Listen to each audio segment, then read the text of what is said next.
That's the fucking world we live in now. We're comedians. We got to watch what I say. Fucking, I went to watch an old video of mine yesterday. It had a sanction on it by YouTube, and then I scrolled and watched a beheading video with a fucking Colgate commercial in front of it. That's the fucking world we live in. This is the 10-year anniversary of Mauricia yesterday. It is a 10-year anniversary. It is to this day. If you guys haven't seen Yannis Pappas Mauricia, just look it up. It's to this day one of the funniest sketches I've ever seen in my life. But do you think I could ever? I couldn't even put that on the internet today. You know, they would take it. They would demonetize you can't even get it on the internet. internet. I wouldn't even be able to get it on the internet. I think if you were our age or like near that, you will watch that and still think it's funny. I think if you grew up with cancel culture, you won't understand 10 years ago things were different. Right. Because there's going to be eventually what's going to have to happen is you're going to have one like thing like a Netflix, you know, whatever, for everybody else, and Disney Plus and Hulu and all that, and then one for the canceled like a people. comedy dark web. It's going to just have to exist because we're going to have to exist on the comedy dark web. We're going to have to because there's no way. Patreon is a step in that direction, and it's too popular. Right. Yeah, I mean, it's like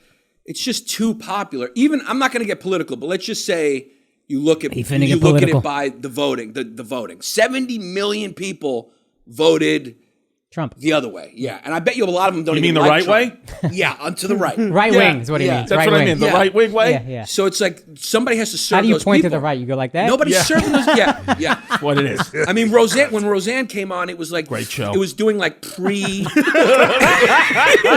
pre-internet numbers.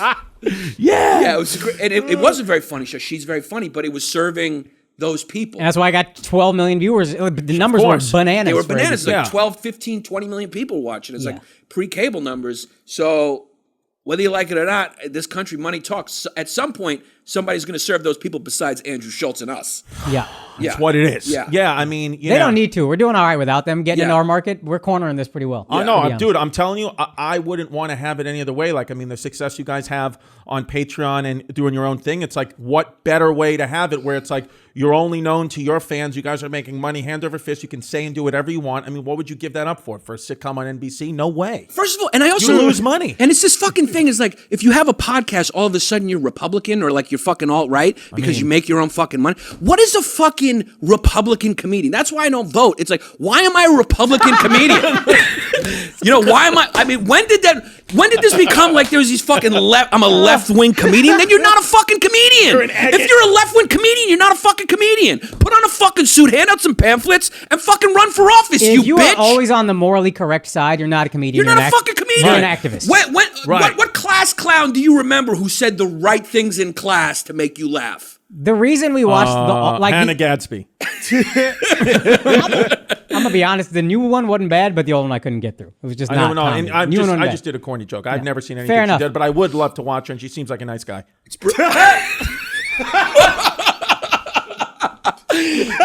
That's what it is. Put his finger up. I mean, we're putting that fucking kid to work. Yeah, the lights just flickered. They've been doing that. We're putting you to work. I'm kidding around, but see, I should be able to say that and not have anybody be upset. And she should be able to. I'm just kidding around. I don't know the guy. By the way she looks and dressed, I would think she would think that it was a compliment. It's a fucking mission compliment. accomplished. She'd be like, yeah, thank you, mission accomplished. Yeah, that's what I was going for. She can hit me all she wants. She doesn't care about me. I'm a peon. I mean, I don't know what she's going for, but it's definitely looks like she's going for guy. Whatever, dude. Yeah.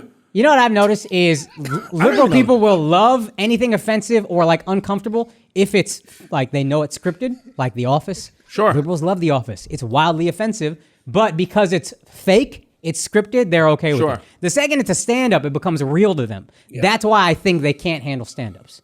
Right. I think they're just like, no, this is real. But for me, they can't separate themselves from comedy. Right. I understand, but that's what I'm saying. Like and they also are retroactively making rules and changing goal lines constantly. So I don't like that at all. That's why I think this space, we control every aspect of it, which is the best. Like, if you don't like it, don't listen. If you don't, like, dude, we talk about it all the time. Like a guy like a Shane Gillis, him getting canceled and getting into his own podcast Patreon space did more for his career than SNL would have done. If he was an SNL cast member, you wouldn't would have just came and went. Yeah. Best thing that happened to him. I don't even know any cast members' names. No, I mean, look, I understand SNL. It serves a purpose for its people. I get the people that like it. I totally get that. But it's just like, if you want to sell tickets and make money and be on the internet, then it's like, yeah, that's just not the speed of it. You know, like, it's just not what's going to.